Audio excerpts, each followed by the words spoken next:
Hello students, आप सभी का अपने यूट्यूब चैनल एसएस क्लासेस पे स्वागत है। तो आज अपने नेक्स्ट क्लास में क्या पढ़ रहे हैं, मॉक टेस्ट नंबर 12 पढ़ रहे हैं। तो 1 फरवरी 2023 का जो सेकंड शिफ्ट का एग्ज़ाम था उसके क्वेश्चन अपने करेंगे। ठीक है दोस्तों, तो चलिए स्टार्ट करते हैं अपने पेपर को। तो मैं आपको जितने भी एसएससी जीडी के पेपर में क्वेश्चन आए हुए हैं, जितने भी शिफ्ट में सारे, वो आपको करवाऊंगा, जिससे आपकी प्रैक्टिस होगी और आगे एग्जाम में आपको पता चलेगा कि कैसे क्वेश्चन आते हैं। सिंपल क्वेश्चन भी आते हैं और थोड़े से अच्छे लेवल के क्वेश्चन भी आते हैं। तो दोनों प्रकार के क्वेश्चनों को अपने कैसे उसको हल करना है, कैसे उसको टैकल करना है, कौन से क्वेश्चन को पहले करना है, कौन से क्वेश्चन को बाद में करना है ना। किस क्वेश्चन में अपने को कैलकुलेशन ही नहीं करनी, इकाई अंक देखना है, इस प्रकार की चीज़ें अपने को देखनी है। बाकी चीज़ें आपको सारी आती है, लेकिन एग्ज़ाम को अपने क्या करना है, थोड़ा सा उसका तरीका देखना होता है। एग्जाम में ये छोटी छोटी बातें होती है जो ही आपका क्या बचाती है, टाइम बचाती है। ओके दोस्तों, चलिए अब अपने मॉक टेस्ट को स्टार्ट करते हैं। स्टार्ट करने से पहले आपसे रिक्वेस्ट करूंगा कि अगर चैनल को सब्सक्राइब नहीं किया है, आप नए हो तो चैनल को सब्सक्राइब करो और बेल आइकन पे क्लिक कर ले, जिससे वीडियो की नोटिफिकेशन सुबह आपको डेली मिलती रहे। ओके, तो अपना टाइम से टेस्ट लगा लिया करो, उसके बाद अपने तैयारी किया करो। तो चलिए अपने टेस्ट को स्टार्ट करते हैं, पहले क्वेश्चन की ओर बढ़ते हैं। पढ़िए दोस्तों क्वेश्चन, किसी वस्तु के अंकित मूल्य पर 10% और 12% की क्रमिक छूट के बाद उसे 9504 रुपये में बेचा गया, तो उसका अंकित मूल्य क्या था। देखो, मान लो अंकित मूल्य कितना था, एमपी मान लो। अंकित मूल्य को एमपी से लिखते हैं ना, मार्क प्राइस से। अब जो भी अंकित मूल्य था उसके 10% की छूट थी, तो कितने परसेंट में बेचोगे, 90% में। ओके दोस्तों, फिर क्या है, ये पहली छूट थी, ये पहली छूट दे दी। दूसरी छूट में कितनी, 12% की छूट है, तो आपने 12% की छूट दे दी। कितने में बेचोगे, 88 रुपये में बेचोगे, मतलब 88% में। तो दो छूट देने के बाद इसको कितने में बेचा गया, 9504 रुपये में। बस आपको यहाँ से क्या करनी है, काटा पीटी करनी है। 0 से 0 कैंसिल हो गया। देखो यहाँ से काटो, अब क्या आएगा, 9 से इसको काटो, 9 एकम 9, 0, 9 पंजे 45, नहीं दिख रहा क्या, 9 एकम 9, 0, 9 पंजे 45 और 5, 9 छिके 54, कितना बच गया, 1056। 4 से काटा तो 22, 4 से काटा तो 25, ठीक है। 2 से काटा तो 11, 2 से काटा तो 5, और ये 11 से इसको काट दो। 11 को 9 से किया 99, 11 छिके 66 सॉरी।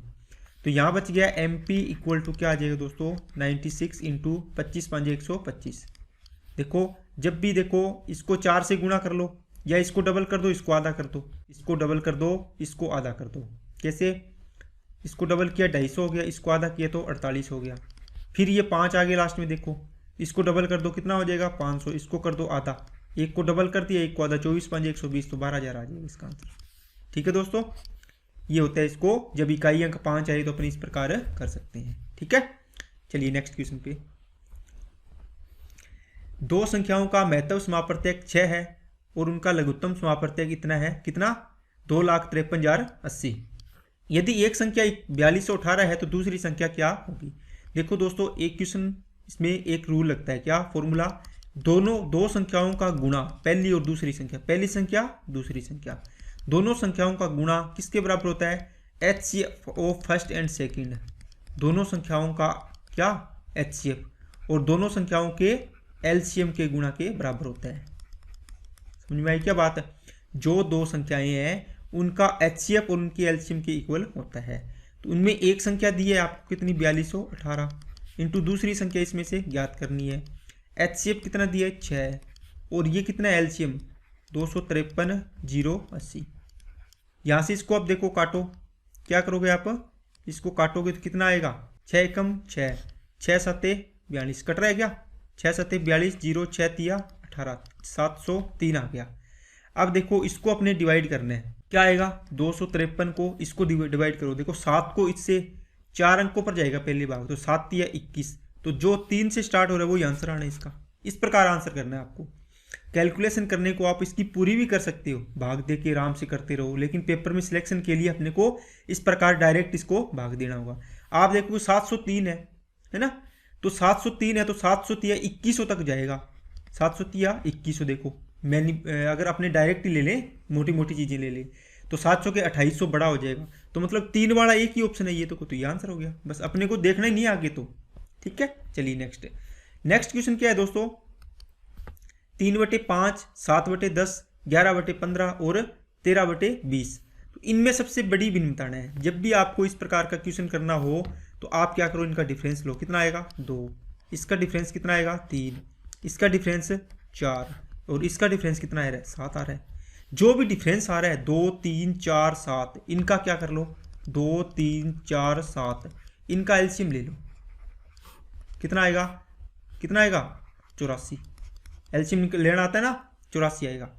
तो एलसीएम को क्या कर दो 3/2, जो ये डिफरेंस आया इनको सबको नीचे लिख लो, 7/3, 11/4, 13/20। ये आपको मैं सिखा रहा हूँ इसलिए आपको ये सारी चीज़ें लिख रहा हूँ, नहीं तो अपने डायरेक्ट करते 2 का भाग देते, इसमें 42 आता, 42 को इससे ऊपर वाले से गुणा करते, नीचे वाली चीज़ों को भूल जाएंगे फिर जब अपने डिफरेंस ले लिया तो। ओके दोस्तों, अब आप क्या करो, जो इसके अंदर आपने लिए है क्या एलसीएम, इसको गुणा कर दो सभी में। कर दिया, ठीक है। सॉरी यहाँ पे 3 ये क्या था, ये आना था यहाँ पे, सॉरी कितना है 7 डिफरेंस आया है। अब इसको काटो, अब इसको काटोगे तो आपके पास क्या आएगा दोस्तों, देखो 2 से काटा तो 42, तो 42 दिया 126। इसको काटो 3 से 28, 28 7 196। इसको काटा 21, 21 से इसको गुणा करो 231। 7 से काटा 12, 12 को 13 से गुणा किया 156। तो सबसे बड़ी भिन्न पूछिए 231 सबसे बड़ा है इनमें से, तो ये आंसर हो गया इसका। किससे आया है 231, इसी से आया है ना, ये इसका आंसर है। ओके दोस्तों, तो ये आंसर हो गया इसका 11/15। चलिए नेक्स्ट पे, मोहन और सोहन एक ही स्थान से 8 किलोमीटर प्रति घंटा और 9 किलोमीटर प्रति घंटा की चाल से चलते हैं। यदि मोहन और सोहन एक ही दिशा में जा रहे हैं तो 4.5 आवर एचआर दिया ये घंटे के बाद मोहन और सोहन के बीच की दूरी ज्ञात कीजिए। देखो मोहन और सोहन यहाँ से स्टार्ट हुए, ठीक है, मोहन भी यहाँ से और सोहन भी यहाँ से। इसकी चाल 8 किलोमीटर प्रति घंटा है, किसकी, मोहन की, और इसकी चाल 9 किलोमीटर प्रति घंटा है, ये इधर जा रहे हैं। अब देखो जब सेम टाइम पर स्टार्ट किया है तब तो दोनों यहीं खड़े थे, लेकिन घंटे बाद 1 घंटे बाद इनके बीच की दूरी कितनी हो जाएगी 1 किलोमीटर, क्योंकि 1 घंटे में ये 8 किलोमीटर चला जाएगा। जैसे मान लो ये चला गया यहाँ पे, कौन ये सोहन पहुँच गया यहाँ, और मोहन तो यहीं पहुँचेगा 1 घंटे बाद, इनका टाइम सेम है ना, तो मोहन यहाँ होगा सोहन यहाँ होगा, इनके बीच की दूरी कितनी होगी, ये 9 किलोमीटर गया होगा और ये 8 किलोमीटर गया होगा, तो 1 किलोमीटर दूरी होगी। समझ आएगी हो बात। तो 4.5 घंटे के बाद कितनी होगी, 1 घंटे के बाद 1 किलोमीटर दूरी होगी, है ना, 1 घंटे के बाद 1 घंटे के बाद है, तो 4.5 घंटे के बाद पूछे तो कितनी हो जाएगी 4.5 किलोमीटर। वैसे ये इतनी समझाने के लिए थी, लेकिन जब भी आपको ये क्वेश्चन करना है शॉर्ट में तो कैसे करोगे दोस्तों, देखो 8 की स्पीड से जा रहा है और ये 9 की स्पीड से जा रहा है, एक ही डायरेक्शन में जाएंगे तो इनकी चाल का अंतर हो जाएगा, तो चाल का अंतर रिलेटिव स्पीड कितनी आएगी 1 किलोमीटर प्रति घंटा। ठीक है, डिस्टेंस निकालनी है तो आपको टाइम दिया है 1 किलोमीटर प्रति घंटा की चाल से इनके बीच की 4.5 घंटे टाइम दिया ना, इनको गुणा करेंगे तो 4.5 किलोमीटर आ जाएगी। ठीक है, ये आंसर आ जाएगा कौन सा, 1 नंबर। चलिए नेक्स्ट क्वेश्चन पे, एक क्रिकेट टीम के 11 खिलाड़ियों का स्कोर 12, 9, 52 ये दिया हुआ है, टीम का एवरेज ज्ञात करना है। क्या एवरेज ज्ञात करना आता है, टोटल राशियों का योग बटे राशियों की संख्या। तो एवरेज इक्वल टू क्या होता है, राशियों का योग बटे राशियों की संख्या। ठीक है, ये मैं शॉर्ट में लिख देता हूँ। योग करो कितना आएगा, यहाँ से जोड़ लिया करो सीधा, लिखा मत करो। 2 और 9 11, 2 13, 17, 19, 25, 31, 38 और 40, कितना बच गया 4, 4 और 7 11, 13, 14, 19, 21, 19 और 2 21, 21, 24, 27, 32, 41 और 1 कितना हो गया 41 और 1 42, गलत करते, सॉरी ये 9 नहीं जोड़ेगा, ये 32 और 1 33 हो जाएगा 330। और कितने हैं टोटल 11, 11 तिया 33, तो एवरेज कितना आ जाएगा 30 आ जाएगा। ओके, तो इसको डायरेक्ट जोड़ा करो आप इस प्रकार। कपिल, मोहन और राजू, कपिल, मोहन और राजू क्या करते हैं दोस्तों, ये 18 दिन में, ये 36 दिन में और ये 54 दिन में कम कर सकते हैं। कोई काम है जो ये 18 दिन में कर सकता है, ये 36 दिन में, ये 54 दिन में। देखो दोस्तों, जब भी आपको क्या करना हो इनका एलसीएम लेना पड़ेगा टोटल काम मानने के लिए। तो आप देखो ये 18 दूना 36 है, ये 18 तिया 54, तो कितना आएगा तीनों को डिवाइड करने वाला, तो इनका एलसीएम आएगा इस प्रकार। एलसीएम ले लेंगे अपने, कितना आएगा एलसीएम आएगा 108। ठीक है, अब बताओ 108 लड्डू खाने हैं। ठीक है, 18 दिन में ये 108 लड्डू खाता है, तो एक दिन में कितने खाता है 18 ची की 108 6। 36 दिन में ये 108 लड्डू खाता है, तो रोज की कितना खाता है डेली, एक दिन में 3। ये 54 दूना 108 मतलब 2 लड्डू प्रतिदिन खाता है। अब देखो उन्होंने एक साथ काम शुरू किया, लेकिन मोहन ने काम पूरा होने से 8 दिन पहले काम छोड़ दिया। दोस्तों, जब भी आपको पहले काम छोड़ने वाला क्वेश्चन हो ना, आप क्या किया करो, जो छोड़ के जा रहा है उसको वापिस इसके अंदर काम जोड़ दो उसका। कौन जा रहा है, मोहन। कितने दिन पहले, 8 दिन। तो मोहन है एक दिन में 3 लड्डू खाता है, तो 8 दिन में कितना खाएगा, 8 तिया 24 लड्डू। ये जोड़ लो इसको, जो जा रहा है उसको जाने मत दो, उसको रख लो यहीं पे। अब देखो राजू कितने खा रहा है, ये देखो 6 दिन पहले चला गया, इसने लड्डू खाए नहीं, 6 दिन पहले चला गया शादी से पहले, तो ये 2 लड्डू प्रतिदिन खाता है राजू। तो 6 दिन में कितने खा जाता अगर शादी तक रहता, तो आप बोलते कि 12 लड्डू और खा जाता, तो टोटल कितना हो जाता 144 लड्डू। समझ गए ना। अब 144 लड्डू अगर तीनों होते तो 144 लड्डू खाने होते, तो तीनों होते तो 6 और 3 9 और 2 11, तो एक दिन में कितने खाते तीनों 11, तो कितने दिन लग जाते इनको ये पूरे लड्डू खाने के लिए, 11 एकम 11, फिर 3 34 11 तिया 33, तो 13 पॉइंट समथिंग आएगा। 13 पॉइंट समथिंग का है ये रहा, ये लगभग मैं पूछा था इसलिए इसका आंसर कितना आ गया 13। ओके दोस्तों, चलिए नेक्स्ट क्वेश्चन पे। एक विक्रेता 20 सेब 300 रुपये में खरीदता है, तो एक सेब कितने रुपए का आएगा, ये देखो यहाँ से काटो 15, तो इसने एक सेब खरीदा है 15 रुपये का, और बेचा कितने में है 15। ये देखो 15 सेब 300 में बेचे हैं, तो 15 दूना 30 मतलब 20 रुपये का एक सेब है, 20 रुपये का एक सेब बेचा है। अब देखो यहाँ पे क्वांटिटी इक्वल होगी, नीचे ऊपर रुपये आता है, नीचे क्वांटिटी आती है, अपनी नहीं लिखी। 15 रुपये का एक सेब, 20 रुपये का एक सेब, क्वांटिटी इक्वल होती है तो अपने उसको बता सकते हैं कि कितना लाभ या कितनी हानि हुई है। अगर ये नहीं होता कि एक सेब तो आपने 15 रुपये का एक सेब खरीद लिया है ना, 20 रुपये का एक सेब खरीद लिया, लेकिन 15 रुपये वाले आपके पास 2 सेब, आप बोलो कि 30 रुपये हैं, इसको आप अटैच नहीं कर पाओगे एक दूसरे से। क्यों, क्योंकि इनकी क्वांटिटी इक्वल होनी चाहिए। जैसे एक सेब है तो उधर भी एक सेब होना चाहिए, उधर 2 है तो उधर भी 2 कर लो। ठीक है, एक एक सेब ले लिया। अब देखो इसने बोला है एक सेब पर आपको कितने रुपए का लाभ हो रहा है, एक सेब पर, एक सेब खरीद कर बेचने से आप बोल रहे हो यहाँ से 5 रुपये का लाभ हो रहा है। देखो 15 रुपये का एक सेब खरीदा है, 20 रुपये का बेचा, तो 5 रुपये का लाभ हो रहा है एक सेब के पीछे। ओके, आपको कितने रुपये का लाभ कमाना है, 300 का।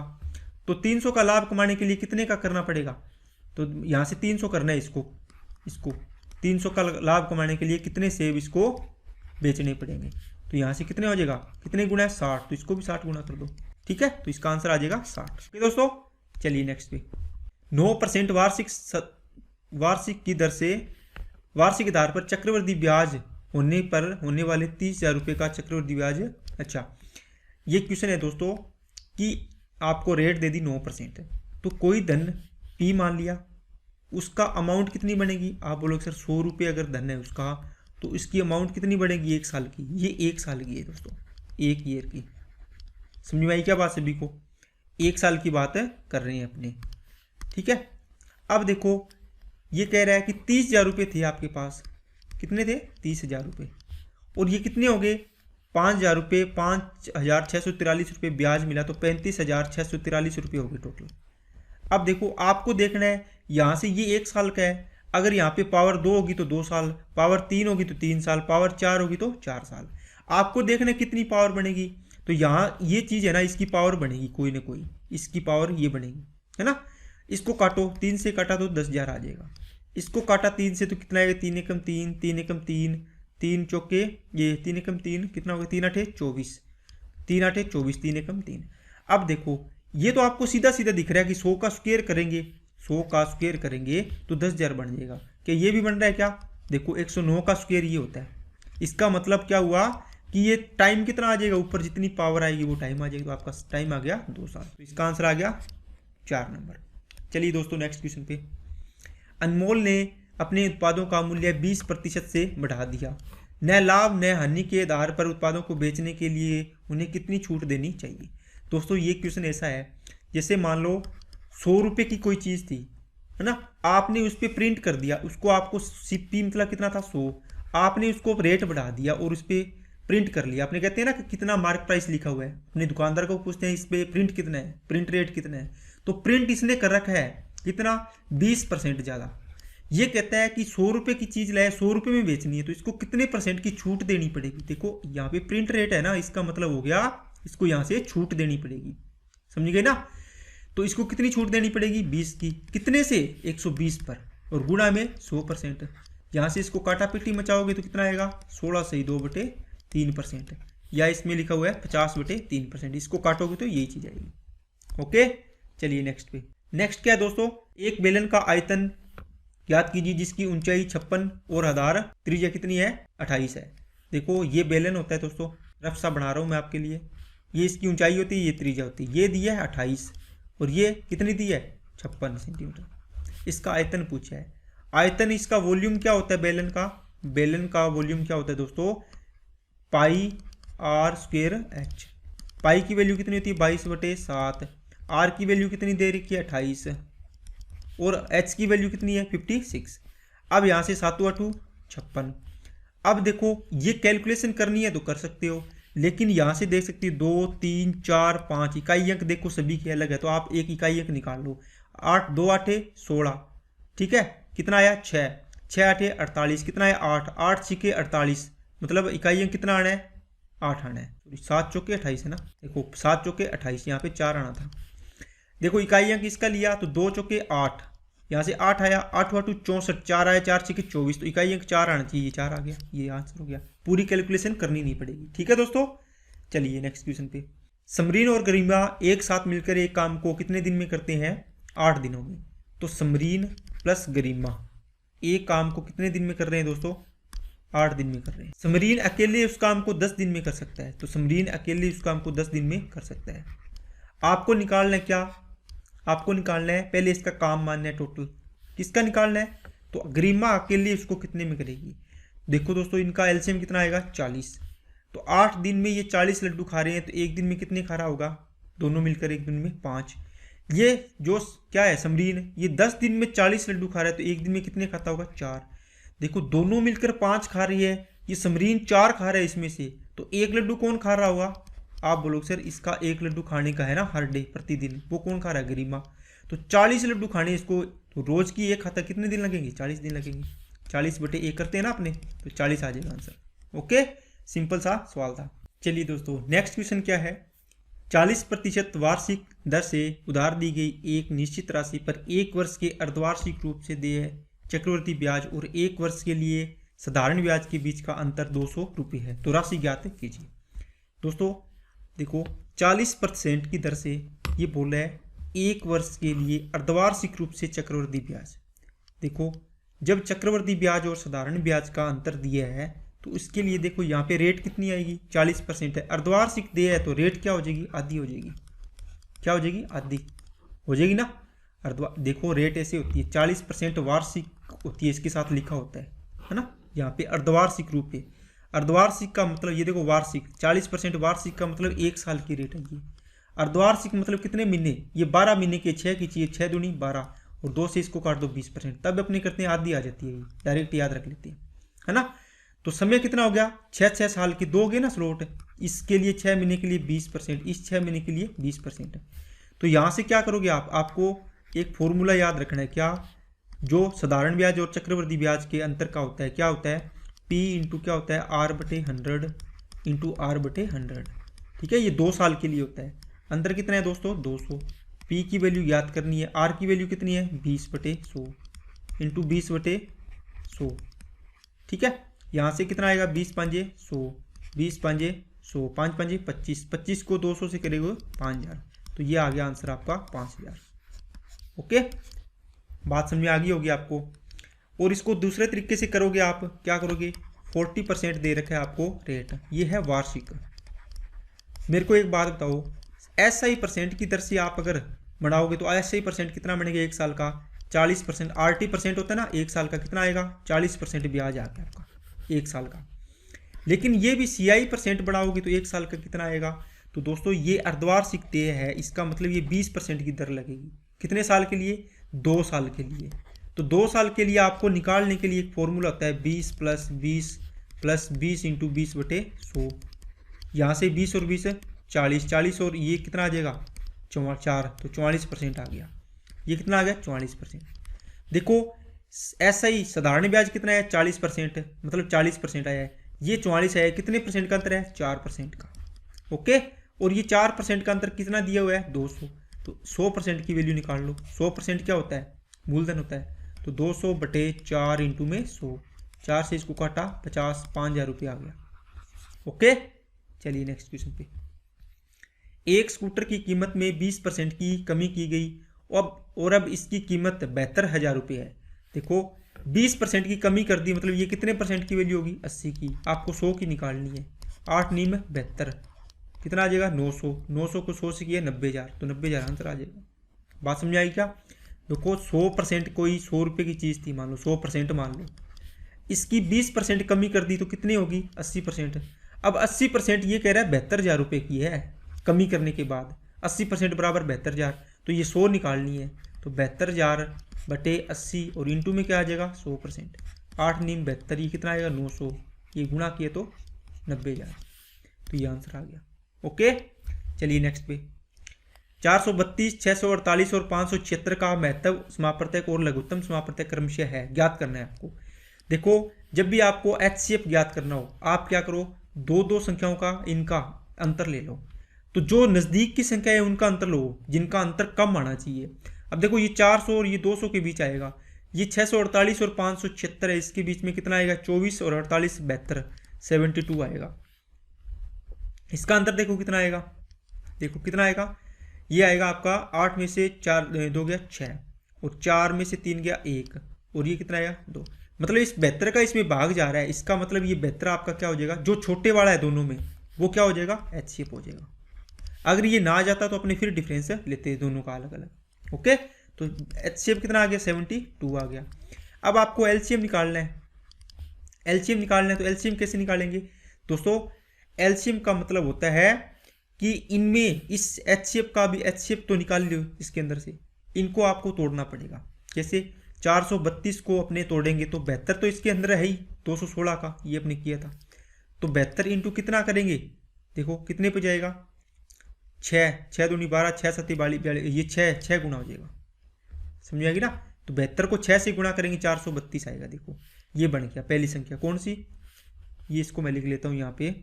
देखो दोस्तों 432 को मैंने लिख दिया 72 × 6, तो यहाँ से कितना आएगा? इसको तोड़ लो, क्या आएगा? 9 8 72 और 3 2 6। यहाँ से बनेगा 2 की पावर 4 और 3 की पावर कितनी बनेगी? 3। अब इसके 648 को लिख लो ऐसे, इसी प्रकार। ये इसमें 72 तो आई, कितने गुणा करोगे आप? देखो 72 को 6 से करोगे तो 12, 8 दूनी 16, 9 दूनी 18, 9 से करके देखो 9 दूनी 18, 9 7 63, 64 बनेगा।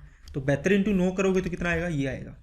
ये आएगा 8 × 72 और ये 9 है ही, तो 2 की पावर 3 और 9 ये कितना हो जाएगा? 3 की पावर 4 हो जाएगा। इसी प्रकार 576 को लिख लो। इसमें से क्या आएगा? 72 तो है ही, क्योंकि HCF है तो HCF तो तीनों में होगा कॉमन, तभी तो ये आया है। ये कितना आएगा? 8 दूनी 16, ये 8 गुना होगा। ठीक है, 8 × 72, इसका मतलब 2 की पावर कितना आएगा? 3 और 3 की पावर 2 और 2 की पावर 3, तो ये आएगा 2 की पावर 6 और ये कितना आएगा? 3 की पावर 2। तो जब भी LCM लेना हो, देखो लोएस्ट कॉमन फैक्टर, सबसे लोएस्ट, इसका मतलब लोएस्ट तो इसके अंदर होता है। बाकी तो अपने बेसिक तो टॉपिक में सीखते हैं, लेकिन मैं आपको इसकी ऐसी चीज़ बता रहा हूँ। यहाँ पे लोएस्ट है, इसका मतलब मैक्सिमम पावर लेनी है। लोएस्ट पावर है ना, यहाँ पे लोएस्ट लिखा है, लोएस्ट वाले में LCM में लोएस्ट है, तो इसमें मैक्सिमम पावर आपको कॉमन लेनी है। तो 2 वाले में देखो कितनी है? 2 की पावर, ये 3 है, ये 4 है, ये 6 है, तो 6 वाली ले लो। इनमें देखो कौन सी है? देखो कितनी है? 3 है, 2 है, 4 है, तो 3 की पावर 4 आ जाएगी। इसको गुणा कर लो। 3 की पावर 4 कितना हो जाएगा? 81। 2 की पावर 6 कितना हो जाएगा? 32। 2 एकम 2, इकाई अंक कितना आ रहा है? ओ सॉरी 64 आएगा। ये इकाई अंक 4 आ रहा है, तो 72 और ये आएगा, है ना? ये 72 आ गया और ये इकाई अंक 4 वाला आ गया। ओके, इस प्रकार आपको ये आंसर करना होता है। चलिए वह अनुपात ज्ञात कीजिए जिसमें 120 रुपये प्रति किलोग्राम वाले चावल को 155 रुपये किलोग्राम चावल से मिला के 135 रुपये के हिसाब से बेचा है। 120 रुपये वाले चावल है, 135 रुपये किलो वाले चावल है, और कौन से है, सॉरी 155 वाले, है ना, और इनको मिलाकर 135 रुपये के हिसाब से रेट से बेच दिया। ये किलो है, रुपये प्रति किलो इनके साथ लगा हुआ है। तीनों में एलिगेशन लगा दो, क्या लगा दो, एलिगेशन। 155 में से 135 किया तो कितना आएगा 20, ये कितना बचेगा 15, तो 5 चौके 20 और 5 दिया 15, तो 403 आएगा। मतलब पहले प्रकार का जो भी चावल है उसको 4 किलो मिला है, दूसरे प्रकार का 3 किलो, तो 4:3 इसका आंसर आ जाएगा। चलिए दोस्तों नेक्स्ट पे, रमेश और नरेश एक ही बिंदु से 1920 मीटर की दूरी लंबे एक वर्ताकार पथ पर एक समान दिशा में 40 मीटर प्रति सेकंड और 64 मीटर प्रति सेकंड की चाल से दौड़ना आरंभ करते हैं। आरंभ से कितने समय बाद वे पहली बार पथ पर कहीं पर मिलेंगे। देखो दोस्तों, जो भी एक पथ होता है, जैसे मान लो यहाँ से शुरू किया इसने भी और इसने भी, एक की स्पीड ज़्यादा है 64 है, एक की कितनी है 40 है, तो ये इससे पीछे होगा। तो ये जब तक दोबारा आएगा देखते हैं कहाँ पर मिलेगा। जब एक ही डायरेक्शन में जाते हैं तो अपनी स्पीड को क्या करते हैं, माइनस, है ना, सेम डायरेक्शन में जाते हैं तो माइनस करते हैं। तो 64 में से 40 माइनस करेंगे, कितना आएगा 4 2 24 आएगा। तो देखो दूरी बटे चाल मीटर प्रति सेकंड है ना ये, तो ये क्या आएगा, टाइम, आपको टाइम ही पूछा है, इसको काटो 24 8 192, तो इसका आंसर कितना आ जाएगा 80। ठीक है, अगर विपरीत दिशा होती तो अपने जोड़ते। ओके, एक वॉशिंग मशीन का मूल्य 25,000 रुपये है, तो 25,000 रुपीज़ है। मूल्य में पहले 20% की वृद्धि कर दी तो आप 120% कर दो, बाद में 20% कमी कर दी तो कितनी कर दो, 80% कर दो, बस। अब मूल्य पूछा है, इसको सोल्व कर लो। 2 0 से 2 0, ये 2 0 1 और 1 2 0, 12 8 96, तो 250 इंटू 96, देखो 0 आ रहा है ना पीछे, तो आप क्या करो, इसको 4 से गुणा कर लो, इसको 4 से भाग कर लो। बात समझ आ गई क्या। अगर ना करना है तो आप 25 का गुणा कर लो, 25 में 225, 25 छिक्के 150, 0 0, ये 0 इधर वाली लगा दी, ये 3 आ गया, 5 और 5 10, 3 और 1 4, और ये कितना आ जाएगा 2, तो 24,000 इसका आंसर आ जाएगा 2 नंबर। चलिए दोस्तों नेक्स्ट पे, 7 4 और 7 का चतुर्थानुपाती ज्ञात करना है। कितना आएगा, 7 का 4 के साथ वही संबंध है जो 7 का x के साथ है ना, 7 4 7 और आगे वाला x मान लेंगे, तो बार वालों का गुणा करना है, तो 7 इंटू एक्स बराबर 4 इंटू 7, तो 7 से 7 कैंसिल हो गए, तो x की वैल्यू आ गई 4। ओके, इतना ही काम करना है, बाकी आप इसको ऐसे लिख लिया करो, 7 4 7 का चतुर्थानुपाती पूछे तो 7 का 4 के साथ वही संबंध है, बराबर होगा किसका, 7 का जो x के साथ है, तो 7 से 7 कैंसिल हो गया, x की वैल्यू कितनी आ गई 4 आ गई। ओके दोस्तों, चलिए नेक्स्ट पे, एक कंप्यूटर को 26,000 रुपये में क्या किया गया, बेचने पर एक व्यक्ति को 4% का लाभ हुआ, मतलब ये 104% की वैल्यू है। ओके, यदि वह कंप्यूटर को 19,000 रुपये में बेचता, मान लो 19,000 रुपये में बेचता, ऊपर रुपये आ गए, तो उसे कितने % की हानि होती, तो कितने रुपये में बेचता, ये बराबर होगा। ठीक है, अगर आपको ये बात समझ में आ रही है तो इस प्रकार अपने इसको निकाल सकते हैं। देखो ऊपर रुपये आए और नीचे क्या आ गया, परसेंटेज वैल्यू, तो यहाँ पर क्या आएगी परसेंटेज, यहाँ पे क्या आ गई रुपये आ गई, इनको बराबर करेंगे तो आंसर सेम आएगा। ठीक है ना, 2 कंडीशन बोली है ना, दोनों कंडीशन बराबर कर दी। ये 3 0 से 3 0, 26 चौके 104, क्रॉस मल्टीप्लाई करेंगे तो x की वैल्यू आएगी 76%। इसका मतलब पहले 100 रुपये की चीज़ वो 104 रुपये में बेच रहा था, अब 100 रुपये की चीज़ 76 रुपये में बेच रहा है। ये SP है, ये SP1 मान लो, ये SP2। अब कितने का हो रहा है, तो 24% का क्या हो रहा है दोस्तों, लॉस हो रहा है। क्या बात समझ आई क्या, 24% का लॉस हो रहा है। चलिए नेक्स्ट क्वेश्चन क्या है, उस घन का संपूर्ण पृष्ठीय क्षेत्रफल है जिसकी भुजा 0.75 सेंटीमीटर है। देखो a की वैल्यू दे दी आपको 75.70, तो इसका जीरो टालो, ये पॉइंट टालो, जीरो लग गया, तो 3 बटे क्या आ जाएगा 4 आ जाएगा। आपको संपूर्ण पृष्ठीय क्षेत्रफल पूछा है किसका, घन का, कितना होता है 6a स्क्वायर, 6 इंटू भुजा स्क्वायर होता है, तो 6 इंटू भुजा कितनी है 3 बटे 4, 3 बटे 4, ये 3 ये 2, 3 की क्यूब कितना हो जाएगा 27 बटे 4, 4 छिके सॉरी 8 है ना नीचे, 8 8 दिया 24, 8 दिया 24, 3 बचेगा, 8 दिया 24, 6 8 7 56, 8 5 40, तो 3.375, 3.375 कहाँ है, ये रहा, तो ये आंसर हो गया इसका। ओके दोस्तों, तो आज के लिए अपने 20 क्वेश्चन थे जो भी 20 क्वेश्चन थे मैंने आपको करवाए हैं, और आपको भी इसी स्पीड से वैसे मैंने समझाया है, तो इसमें थोड़ा टाइम ज़्यादा लग जाता है। ओके दोस्तों, तो आपको मेरे को समझाना पड़ता है कि थोड़ी बहुत चीज़ें आपको क्या पता याद रह जाए। जो चीज़ें आपका कॉन्सेप्ट क्लियर है उसके बाद भी आपको ऐसी चीज़ें बता रहा हूँ कि आपको याद हो जाए, है ना। लेकिन आपको इस प्रकार की जो कैलकुलेशन होती है, इकाई अंक वाली चीज़ें बहुत ध्यान रखनी है आपको, है ना। कैलकुलेशन कम से कम करनी पड़े। जो ये सवाल है ना, ये आयतन वाले हो गए, इनमें आपको कैलकुलेशन करवाता है, फॉर्मूला बेस्ड क्वेश्चन होते हैं। इसमें क्या जोर थोड़ी आता है अपने को, अगर फॉर्मूले याद है तो आपको कैलकुलेशन नहीं करनी, बस ये ध्यान रखना है। आपको इकाई अंक से आपका आंसर आ जाएगा। ओके, तो चलिए आज के लिए इतना ही रखते हैं, बाकी अपने नेक्स्ट वीडियो में मिलते हैं। और अगर वीडियो पसंद आई तो लाइक करें, चैनल को सब्सक्राइब जरूर करें। Okay, thank you.